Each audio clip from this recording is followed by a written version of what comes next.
The morning was quiet in the way that only the flooded forest can be quiet. Not silence, but a layered hum of water lapping against wood, insects threading the humid air with their constant electric drone, and somewhere far out in the submerged canopy, a bird calling a note that hadn't changed in 1,000 years.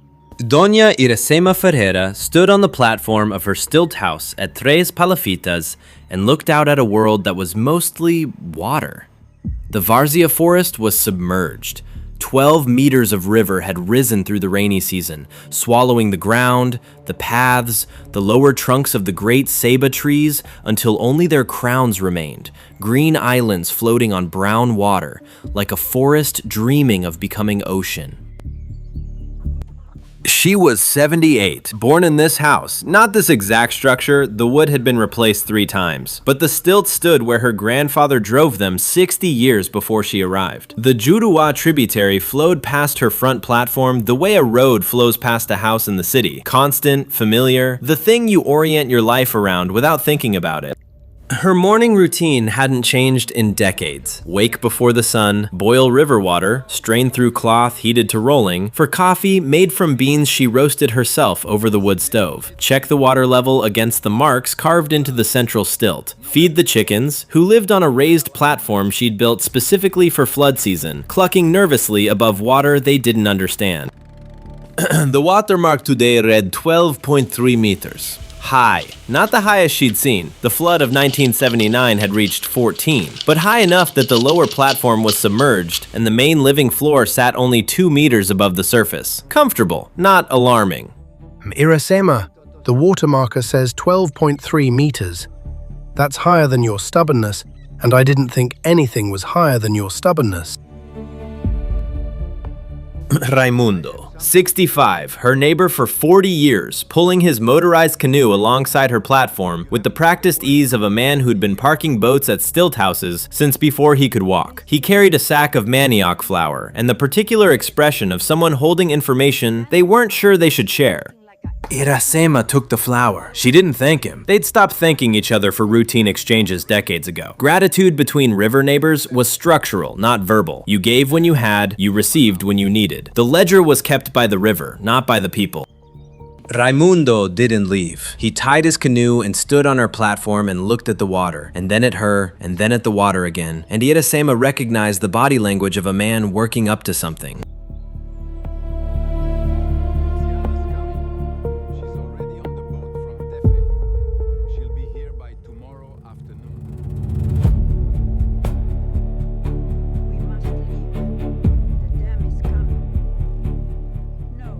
Manaus. The word landed on Iracema's platform like a stone dropped from height. Manaus was where her daughter lived. Manaus was where Luciana had gone 20 years ago. Walked to the boat landing at 22 with one bag and a nursing school acceptance letter and a look on her face that Iracema had never forgiven. Luciana's coming. She's already on the boat from Tefe. She'll be here by tomorrow afternoon. Iracema's hands went still. The manioc flour sat between them like a third person in the conversation. The insects hummed, the water lapped, and inside the 78-year-old woman who'd survived 60 floods and 2 husbands, and the particular devastation of watching her only child walk away, something shifted. Not softened, shifted. She knows where the house is. The stilts haven't moved. She turned back to her coffee. Raimundo watched her for a moment. The straight back, the rigid shoulders, the hands that had resumed their routine with the mechanical precision of someone refusing to feel what they were obviously feeling. And then he untied his canoe and paddled away without another word. The boat arrived the next afternoon in rain. Not the dramatic downpour of storm season, a steady, persistent rain that turned the air into something you wore rather than breathed. The kind of rain that fills the world with a gray consistency, erasing the boundary between water and sky until the flooded forest existed inside a single wet element.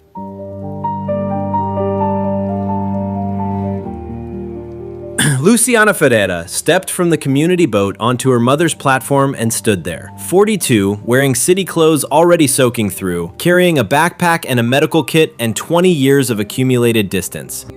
She was taller than Iracema remembered, or Iracema was shorter. Time compresses the body the way water compresses the landscape, everything settling downward over decades. Luciana's hair was shorter. Her hands were different. The hands of a nurse, not a river girl. Clean nails, no calluses from paddle or rope. Hands that touched bodies to heal, not to harvest. They looked at each other across the platform. 5 meters of wet wood between a mother and a daughter who hadn't spoken in 20 years. And the 5 meters might as well have been the distance between Três Palafitas and Manaus.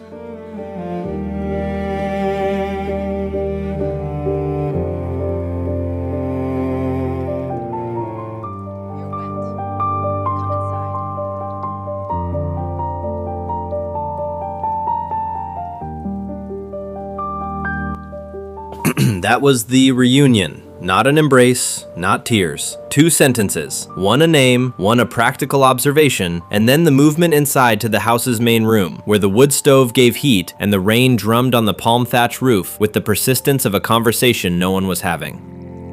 Iracema made coffee. The ritual. Boil, strain, pour, gave her hands purpose while her mind processed the presence of a person she'd been simultaneously wanting and refusing to want for 2 decades. The coffee was strong. It was always strong. Luciana had grown up on this coffee and had probably spent 20 years drinking something weaker and calling it sufficient.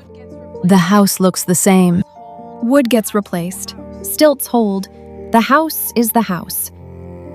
Pequeño Kawa, 14, the settlement's most useful teenager, appeared at the door with a plate of roasted piranha. He looked at Luciana with the curiosity of a boy who'd heard stories about the woman who left and was now seeing the story in person.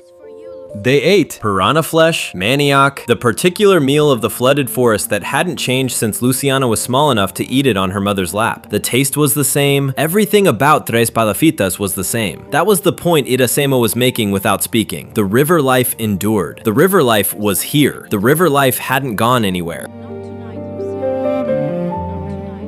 The conversation, when it finally came, arrived the way the flood arrives. Not all at once, but in rising increments, each one covering ground that had been dry a moment before. At Hospital Delphina Aziz, Emergency Department. I think you should take some time to rest. I know what a nurse is. I made a promise to the forest. A promise I deliver babies. I set broken bones. I treat snakebite. I do the things that matter, mamai. The implication hung in the humid air. The things that matter more than staying on the river and growing old on the same stilts where you were born.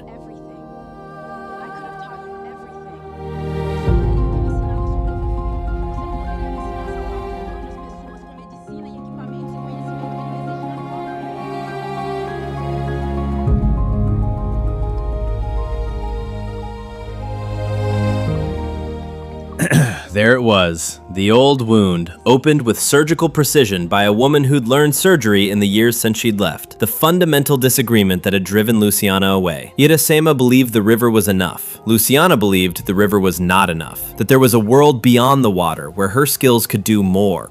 And the terrible thing, the thing that made this a wound rather than an argument, was that they were both right. Iracema's river knowledge had kept a community alive for 60 years. Luciana's medical training had saved hundreds of lives in the city. Both forms of knowledge were real. Both forms of love for the river, love for the wider world, were valid. And neither woman could hold both at the same time. The rain intensified. The water level marker outside crept upward, 12.5, 12.7, while inside, the distance between the 2 women filled with silence thick as the humidity. The flood surged at 3 in the morning. Not the gradual rise that river people understand and prepare for. A surge. The kind that happens when something upstream breaks. A natural dam of debris. An overloaded tributary. A volume of water that has been building behind an obstruction and suddenly finds its way through. The river doesn't announce these moments. It simply arrives. Faster, higher, and with the particular violence of water that has been held back and is no longer being held. Iracema woke to the sound of her chickens screaming. The raised platform she'd built for them, the platform that sat a meter above the main living floor, was wet. The water had risen nearly 2 meters in 3 hours, and the main floor of the stilt house was now ankle deep. She moved with the speed that 78 years of flood response produces. Not fast by a young person's measure, but efficient. Every motion calibrated. Valuables up, stove wood onto the highest shelf. The medicine basket, herbs, poultices, the bark preparations that were her contribution to the settlement's health, hung from the ceiling beam where water couldn't reach. To discover whether Iracema's house survives the worst flood in 50 years, and whether a mother and daughter can rebuild what 20 years of silence destroyed, subscribe to Amazon Swamp Survival. Some floods destroy, some floods reveal what was always underneath. Mamãe, how é I? Ele ainda não responde, Luciana. Ele deveria estar acordado, mamãe. A água está subindo. Higher than 79. The stilts are rated for 14. This feels like 14 plus. God, it's rising too fast. Luciana was out of her hammock and standing in water that was above her ankles and rising visibly. You could watch the surface climb against the wall, the brown river advancing with the patient inevitability of something that doesn't care about the things it's swallowing.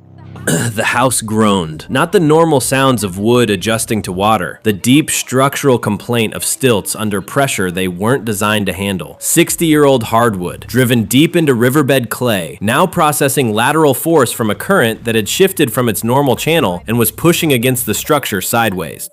I've survived 60 floods. I've survived 2 husbands. I've survived 40 years of Raimundo's cooking. This water does not get to take my house. But the water didn't care about her history. The water rose, knee-deep now on the main floor, the current pulling at furniture, the chickens shrieking from their platform as brown water lapped at their feet. The central stilt, the one with Iracema's watermarks carved into it, was showing numbers she'd never recorded because the water had never been this high.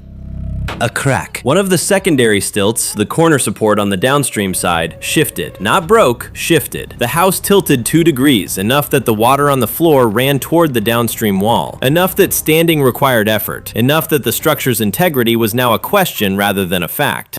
If it goes, the whole coin drops. I know what happens if a stilt goes. I've been living on stilts since before you were born. Not enough.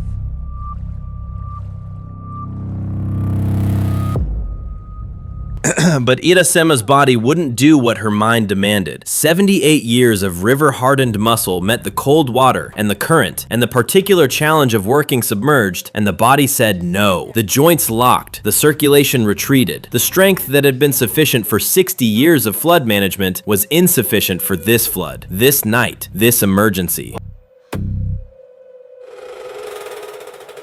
Luciana dove, into the brown water, under the house, into the dark space between the stilts where the current was strongest and the visibility was zero, and the feeling of being submerged in the river at night carried every childhood fear she'd spent 20 years avoiding. She found the shifted stilt by touch, 3 meters down, in water that pressed against her body with the muscular force of a living thing. Her hands found the place where the wood had separated from its footing, the clay socket eroded by the surge, the stilt now floating in loosened sediment rather than standing in solid ground. She braced it, using a crossbeam that Iracema directed from above, shouting instructions through the floor, her voice carrying through the wood into the water, with the distorted quality of sound transmitted through a medium it wasn't designed for. The beam wedged against the shifted stilt at an angle that redistributed the load. Not a permanent fix, but a night fix. A keep the house standing until morning fix. Luciana surfaced gasping, brown water in her mouth, the taste of silt and tannin, and the particular mineral flavor of the Juru that she hadn't tasted in 20 years. The taste of home. The taste of the things she'd left. You remembered how to set a cross brace. You taught me, Mamai, when I was 12. I remember everything you taught me. The flood crested at dawn. 14.8 meters, the highest recorded water in the settlement's history, surpassing the 1979 flood by nearly a full meter. The house held, tilted, damaged, the downstream corner sagging where the braced stilt carried weight it was never designed to bear alone, but standing. The palm thatch roof intact, the ceiling beams holding the medicine basket and the stove wood and the accumulated material of Iracema's life, all dry, all above the waterline.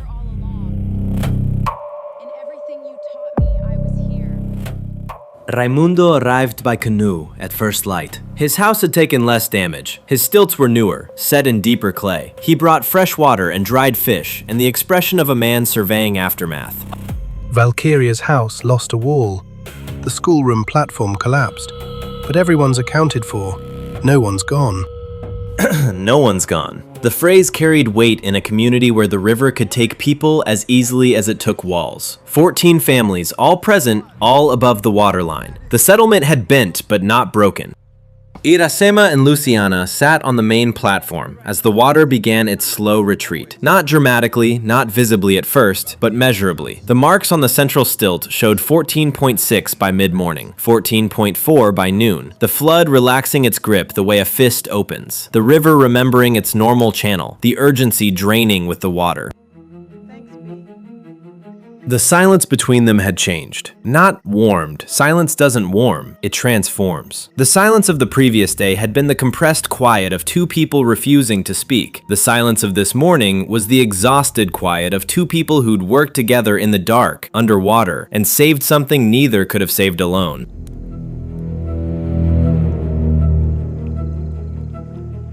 You set that brace the way, angled with the current, load shared to the secondary beam. I set those the same way. Find the fracture. Stabilize the Iracema looked at her daughter. The city clothes were ruined, soaked, mud-stained, the fabric of Manaus inadequate for the demands of the flooded forest. But the woman wearing them had gone into the water at 3 in the morning and braced a stilt using technique learned at 12 and remembered at 42. And that competence was the river speaking through city hands. The cost of love. The theme that had run beneath their 20 years of silence, like a current beneath still water. Always there, always pulling, never visible from above. Iracema had loved Luciana by trying to keep her. The love was real, the desire to pass on the river knowledge, to keep the chain of generations intact, to have her daughter inherit the stilts and the watermarks, and the particular wisdom that only decades on the flood can teach. But keeping was also caging. The love that holds too tight becomes the love that suffocates. Luciana had loved her mother by leaving. The departure was also real. The need to use her intelligence in a wider world, to learn things the forest couldn't teach, to save lives with instruments and medicine rather than bark and tradition. But leaving was also abandoning. The love that needs to grow also creates the love that wounds. Both were right, neither was wrong, and the 20 years between them was the price. The cost of two forms of love that couldn't coexist in the same house on the same stilts above the same water.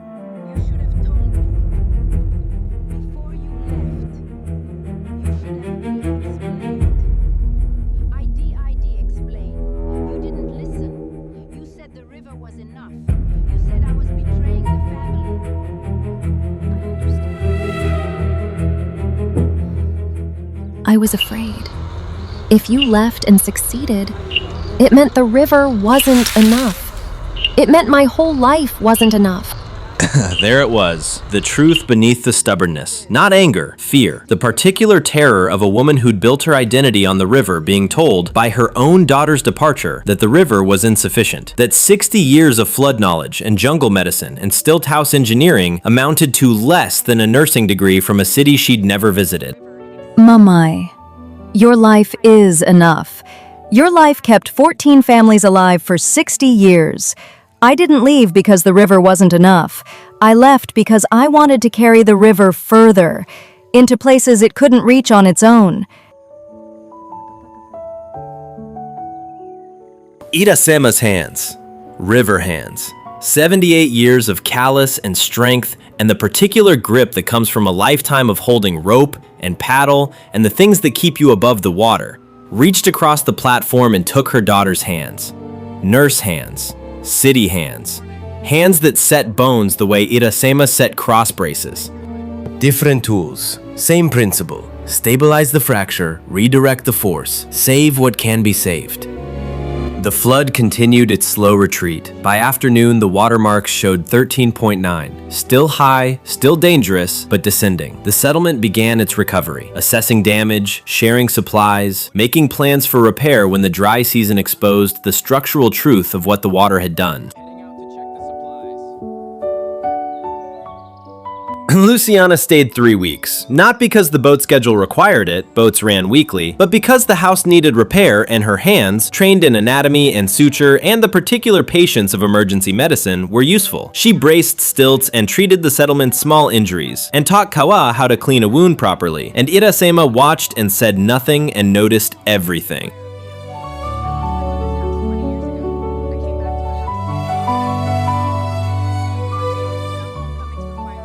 On the last morning before the boat to Tefe, Luciana stood on the platform and looked at the water the way her mother looked at it, reading the surface, calculating the level, assessing the mood of a river that had moods.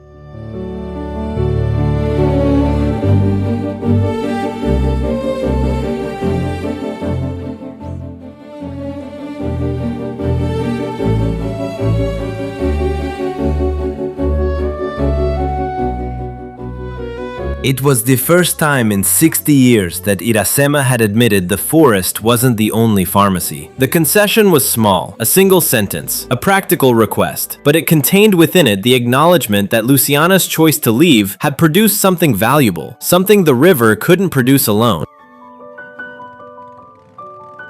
The boat pulled away.